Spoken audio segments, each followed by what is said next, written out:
لیلۃ القدر، انا انزلناہ فی لیلۃ القدر وما ادراک ما لیلۃ القدر لیلۃ القدر خیر من الف شہر تنزل الملائکۃ فیہا بإذن ربہم من کل امر سلام ہی حتی مطلع الفجر۔ ہم نے قرآن کو لیلۃ القدر میں اتارا، تمہیں کیا خبر کہ لیلۃ القدر کیا ہے؟ لیلۃ القدر 1000 مہینوں سے بہتر ہے، اس میں فرشتے اترتے ہیں اور یہ صبح تک رہتی ہے۔ لفظ قدر عربی میں اس کا ایک مطلب ہے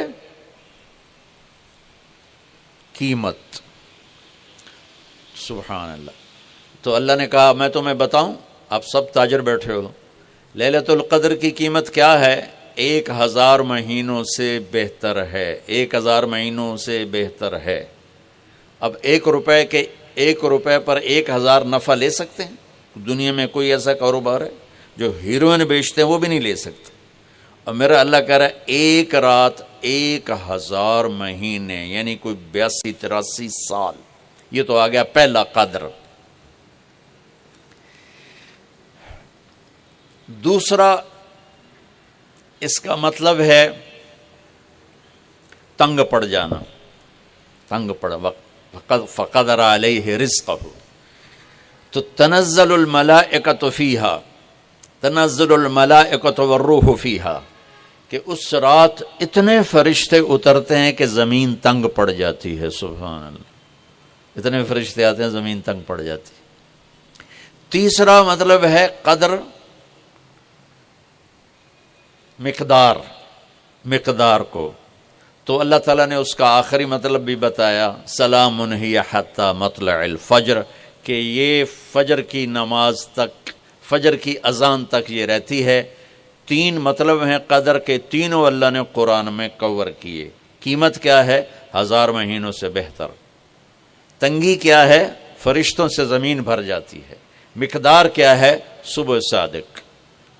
لیلۃ القدر 27 کی نہیں ہوتی، 21، 23، 25، 27، 29۔ اب یہ 5 راتیں جاگ لیں، چھٹ، آپ لوگ تو ویسے رات کے بادشاہ ہو، جاگ لو۔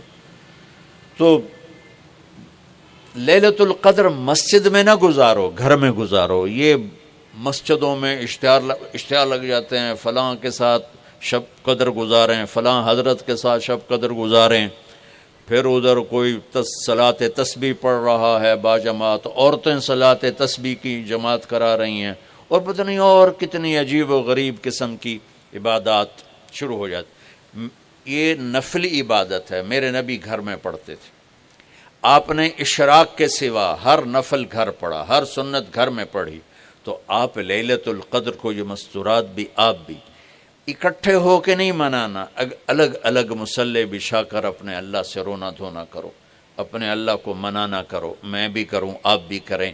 نوافل کی، جیسے ابھی شب برات گزری تو اشتہار تھے، میں جا رہا تھا ادھر علام آباد میں ایک جنازہ ہو گیا تھا، تو اشتہار فلاں حضرت کے ساتھ شب برات گزاریں، فلاں مسجد میں شب برات گزاریں، فلاں جگہ شب برات گزاریں۔ بھائی وہ گھر میں منانے کی ہے، مسجد میں نہیں۔ میرے نبی نے نفلوں کو تنہائی میں ادا کیا، فرض کو مجمع میں ادا کیا۔ لیلۃ القدر میں جاگنا نفل ہے، اور پھر جب کٹھے ہو جائیں گے لوگ اور عورتیں تو پھر ساتھ غیبت بھی چلے گی، اور ایک غیبت کا بول ساری رات کو اڑا کے رکھ دے گا۔ مردوں یا عورت کٹھے ہو جائیں، غیبت سے تو بچتے نہیں، نہ ہی رک سکتے ہیں۔ سندھ سے ہم بائی روڈ آ رہے تھے، کراچی سے بائی روڈ جماعت تھی، تو وہ راستے میں بڑی غیبت کریں، نوجوان تھے سارے نئے نئے، میں چپ کر کے سنتا رہا۔ جب کوئی 2 دن گزر گئے نا، تو ہمارے پاس بڑی وین تھی، میں نے کہا بچوں ایک نصیحت کرتا ہوں کہ غیبت نہ کیا کرو، مذاق کرو، ہنسا کرو، کھیڑا کرو، غیبت نہ کرو۔ تھوڑی سی میں نے اس پہ بات کی تو بڑے متاثر ہوئے، کہا جی ٹھیک ہے انشاءاللہ آئندہ بالکل نہیں کریں۔ کوئی آدھا گھنٹہ گاڑی میں سناٹا رہا، آدھے گھنٹے کے بعد ایک بولے مولانا جی غیبت نہ کریے تو پھر گلاں کی کریے۔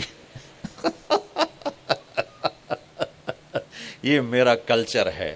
لہٰذا عورتیں عبادت کے لیے بھی اکٹھی ہوں گی تو غیبت شروع ہوگی, مرد مسجد میں اکٹھے ہوں گے وقت ضائع ہوگا, غیبت شروع ہوگی. میرے بھائی بہنوں, ہر نفل کو گھر میں گزار, اپنے گھر کو بابرکت بناؤ, اپنے گھروں میں نفل پڑھو, تلاوت کرو, ذکر کرو. صرف اشراق کے نفل میرے نبی مسجد میں پڑھتے تھے 2 رکعت, باقی ہر نفل آپ نے مسجد میں ادا کی. تو یہ چند چیزیں رمضان کے متعلق میں نے عرض کی ہیں. اب ایک بڑی اہم بات میں آپ کے سامنے عرض کرنا چاہتا ہوں. رمضان کی دولت کس سے ملے گی, رمضان کی برکات کس سے ملیں گی, اور کون محروم ہو جائے گا؟ آپ نے فرمایا 4 آدمی ایسے ہیں جن کی رمضان اور شب قدر میں بھی بخشش نہیں ہوتی, بس اس سے ہم اپنے آپ کو بچا لیں. کون ہے یا رسول اللہ؟ آپ نے کہا مدمن خمرن, شراب کا عادی. کبھی کوئی پی لے, توبہ کر لے, میں اس کی اجازت نہیں دے رہا ہوں. مدمن کا لفظ ہے جو روزانہ شراب پیتا ہے, اس کی رمضان میں بخشش نہیں. حق لوالدیہ, جو ماں باپ کا نافرمان ہے, اس کی بخشش نہیں. قاطع الرحم, رشتہ داروں سے لڑنے والا, اس کی بخشش نہیں. المشاحن, دل میں بغض رکھنے والا, اس کی بخشش نہیں. ہر وہ چیز جو میرے آپ کے لیے نقصان دے اللہ نے حرام کر دی, ہر وہ چیز جو میرے آپ کے لیے مفید ہے اللہ نے حلال کر دی. سود حرام کر دیا.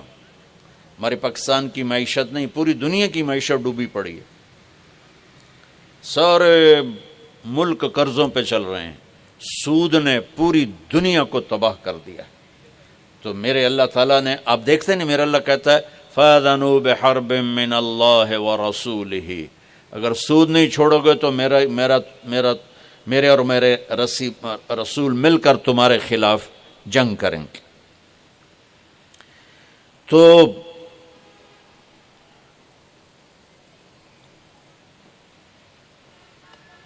ہر وہ چیز جو مضر ہے اللہ اس سے بند, چونکہ سود چند ہاتھوں میں دولت کٹھی کر دیتا ہے اور غریبوں کے چولہے ٹھنڈے ہو جاتے ہیں. یہ اللہ کو ناپسند.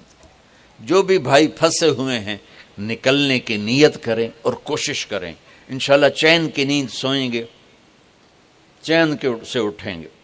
ایک عبد الرحمن بن عوف کے 4 اصول بتا دیتے ہوں, سب تاجر بیٹھے ہو, اور صحابہ میں سب سے مالدار ہستی تھے. انہوں نے ایک دن فرمایا میں نے زندگی بھر نہ ادھار خریدا نہ ادھار بیچا.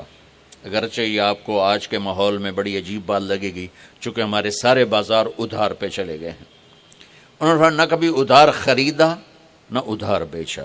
تو کتنا سکون ہو گیا, آرام سے سو رہے ہیں. اب ہماری تجارت میں ادھار خرید رہے ہیں, ادھار بیچ رہے ہیں, کبھی وہ تنگ کرتا ہے کبھی یہ تنگ کرتا ہے. تو ایک اس موبائل نے تباہی پھیر دی, باقی کسر اس نے پوری کر دی. ٹوائلٹ بھی فون سنتے بیٹھے.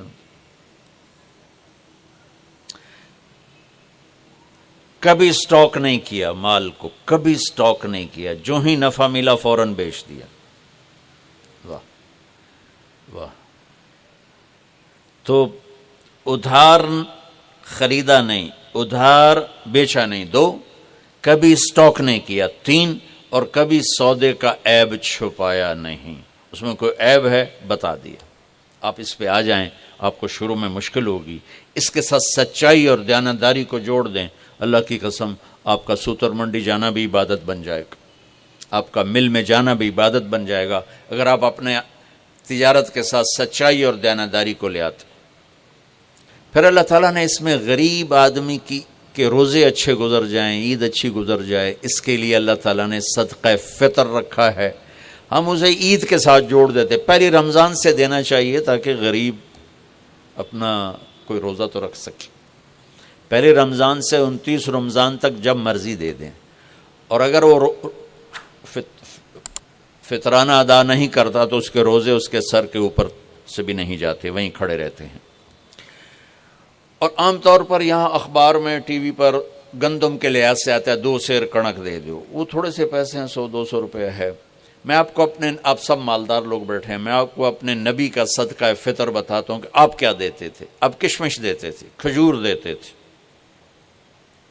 جو بھی دیے ہیں، تو کشمش 3 کلو، بازار میں 3.5 کلو، بازار میں جا کے پوچھیں جو سب سے اچھی کشمش ہو یا پھر درمیانی، گھٹیا نہیں درمیانی اور سب سے اچھی، پتہ کرے وہ کتنی ہے، 1000 روپے کلو ہے، 1500 روپے کلو ہے، آپ کے گھر کے 4 افراد ہیں تو ایک گھر سے 6000 روپیہ غریب کو جائے گا۔ آج تو 6000 میں ایک ہفتہ نہیں گزرتا۔ تو اب سب سے عرض کرتا ہوں، ویسے بھی خیرات کریں، افطاریاں کروائیں، اور صدقہ فطر کشمش کے حساب سے دیں۔ یہ آپ سب بھائی بہنوں کی خدمت میں گزارش ہے۔ اللہ نے آپ کو رزق دیا، خرچ کریں، یہی آپ کے ساتھ جائے گا، باقی سارا ادھر ہی رہ جائے گا۔